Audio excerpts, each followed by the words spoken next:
हाँ तो वीडियो को शुरू करते हैं, लेकिन उससे पहले आप सब बस एक बार अपनी आंखें बंद करिए और एक इमेजिनरी वर्ल्ड में खो जाइए। अब आप इमेजिन करिए कि आप एक मार्केट में हैं, यहाँ पर सब लोग अपने काम से काम रख रहे हैं, सड़कें साफ है, कोई रैंडम पर्सन किसी और फीमेल को बस इसलिए नहीं घूर रहा है क्योंकि उसने थोड़ी सी छोटी ड्रेस पहनी हुई है। सड़क पे कोई भी गाड़ी रॉन्ग साइड पर नहीं चल रही है, कोई रैंडम कूल गाय पान की पीक से किसी दीवार के कोने को नहीं सजा रहा है। अब आप अपनी आंखें खोलिए और अपने घर के खिड़की के बाहर देखिए, ये है हमारा इंडिया।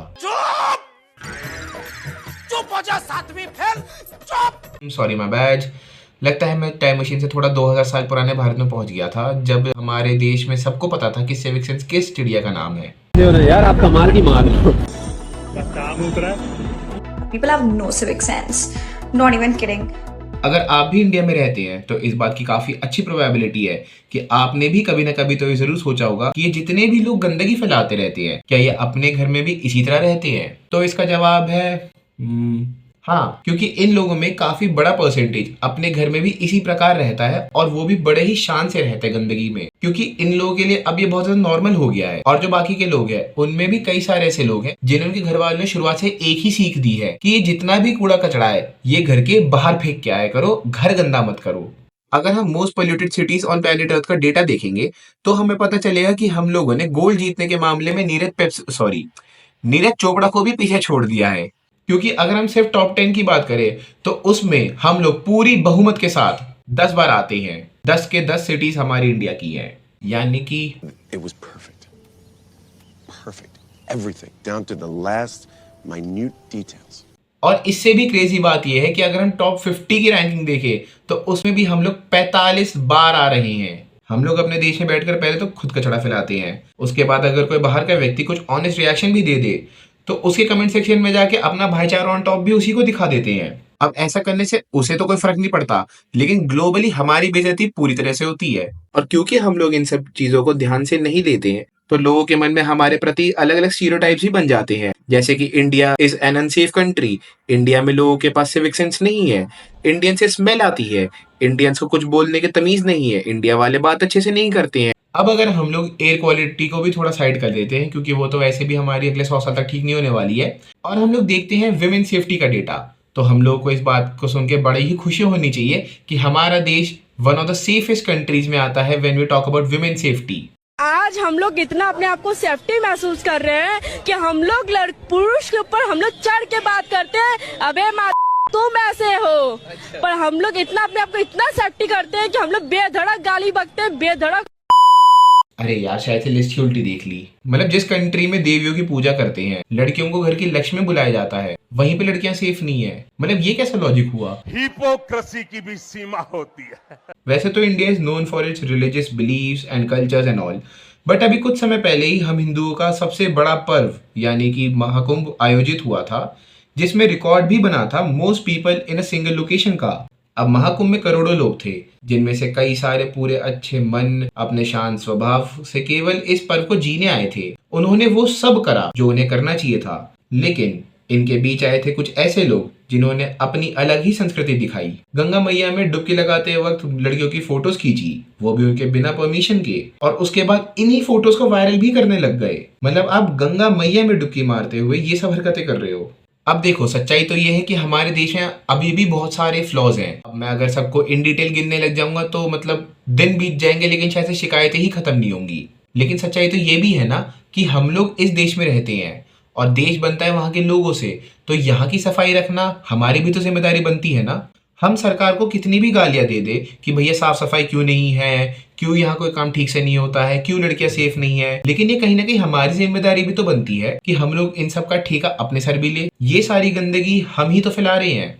डस्टबिन में कूड़ा डालने की जगह डस्टबिन के बाहर ही फेंक देते हैं। कहीं म्यूनिसिपैलिटी वाले बेचारी सफाई कर्मचारी को बस ये कह के ना निकाल देना कि लोग आजकल सफाई का ध्यान खुद ही रखने लग गए हैं, तो अब से आपकी जरूरत ही नहीं है। अभी कुछ दिन पहले का ही ये वीडियो है जहाँ पे कुछ लोग जो केस के प्राइम अक्यूज्ड हैं, उनको देखा जा सकता है कि वो कैसे खुले में गाड़ी के बाहर निकल कर सेलिब्रेट कर रहे हैं कि कैसे उन्हें बेल मिल गई है। अब बेल मिली क्यों मिली, that's more of a legal process, तो वहां पर हम नहीं जाते हैं, लेकिन लोग इन्हें सेलिब्रेट कर रही हैं। That shows how our society really is. अब पिछले कुछ दिनों में मेरे पास बहुत सारी Indian metro versus New York subway वाली रील्स भी आई है। अब मैं रोज दिल्ली मेट्रो में ट्रैवल करता हूँ, अपने कॉलेज जाता हूँ, तो मैं काफी ऑनेस्टली बता सकता हूँ कि दिल्ली मेट्रो साफ सफाई के मामले में तो काफी ज्यादा डिसेंट है।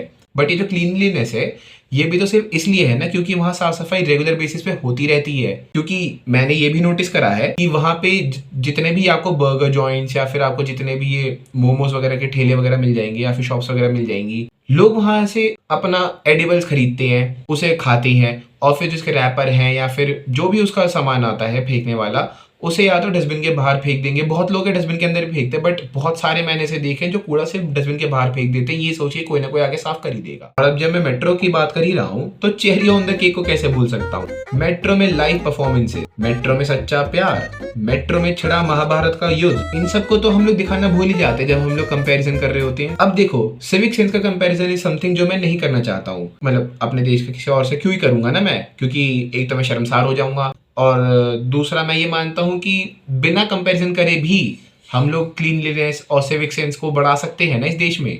मतलब हम कंपेयर करते हैं अपने आप को बांग्लादेश, पाकिस्तान से और खुश हो जाते हैं कि अरे हम तो अच्छा ही कर रहे हैं ना इनसे।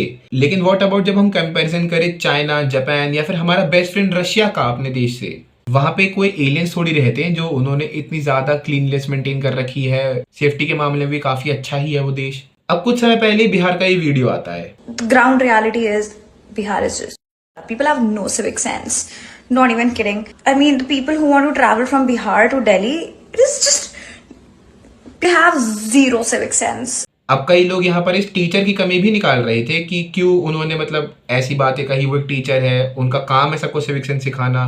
लेकिन द रियलिटी इज कि अगर सिविक सेंस से स्कूल में सिखाने से सब सीख जाते, सब कुछ ठीक हो जाता, तो ईवीएस नाम का सब्जेक्ट तो फर्स्ट क्लास से ही होता है ना, ऐसे तो पूरा देश ही सुधर जाता। अब देखो, जो सच है वो है। मेरे हिसाब से इन्होंने यहाँ पे कोई वैसी गलत बात नहीं करी है एक्सेप्ट उनका कहने का तरीका। बट अगर हम लोग उसे थोड़ा सा साइड करेंगे तो हमें पता चलेगा कि शी इज नॉट रॉन्ग, क्योंकि इसे तो मैं जीरो सिविक सेंस ही बोलूंगा ना।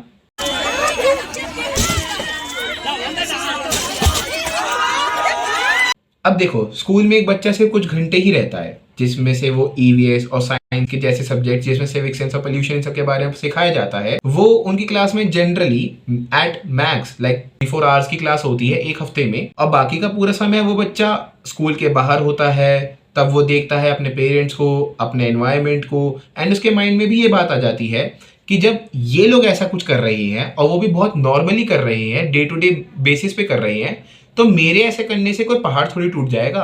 और ऐसे ही होती है इन चीजों की नॉर्मलाइजेशन की शुरुआत। मैंने पर्सनली बहुत सारे ऐसे लोग देखे हैं जिनके हिसाब से गलत काम करना भी सही होता है, क्योंकि उनकी मेंटालिटी ही अब ऐसी हो गई है। उन्होंने शुरुआत से ही ये सब देखा है और वो रियलिटी को एक्सेप्ट ही नहीं करना चाहते हैं कि वो जो कर रहे थे अभी तक, जो भी उन्होंने सीखा है वो गलत है। लेकिन इस चीज को जानना भी बहुत ज्यादा ही इंपॉर्टेंट है कि सिविक सेंस और कॉमन सेंस दोनों साथ साथ ही चलते हैं, और अगर टाइम से इसे किसी व्यक्ति के दिमाग में इंस्टॉल ना करा जाए तो वो इंसान फ्यूचर में जाके सोसाइटी के लिए एक प्रॉब्लम भी बन सकता है। तो आज के लिए बस इतना ही। अगर आप लोगों को वीडियो अच्छी लगी हो तो लाइक, शेयर और सब्सक्राइब करना। आज थोड़ा सा मैंने डिफरेंट टाइप का कंटेंट चूज करा था। मतलब डिफरेंट टाइप का क्या, मैं पिछले कुछ समय से ऐसे ही कंटेंट चूज कर रहा हूँ जो कि थोड़ा सा सोसाइटी के तरफ हो या फिर थोड़ा सा आजकल जो भी चल रहा है उनके ऊपर हो, rather than कोई भी बेकार सा ऐसे टॉपिक चूज करना। ऐसे मेरे हिसाब से भाई civic sense is like a really important thing to discuss, जो कि हम लोग नहीं करते हैं जनरली अपनी कंट्री में। मतलब एटलीस्ट जहाँ पे मैं रहता हूँ एनसीआर में, यहाँ पे तो नहीं होता ये डिस्कस, बट जरूरी है। तो अब हम मिलते हैं अगली वीडियो के साथ, तब तक के लिए टाटा, बाय बाय, जय हिंद।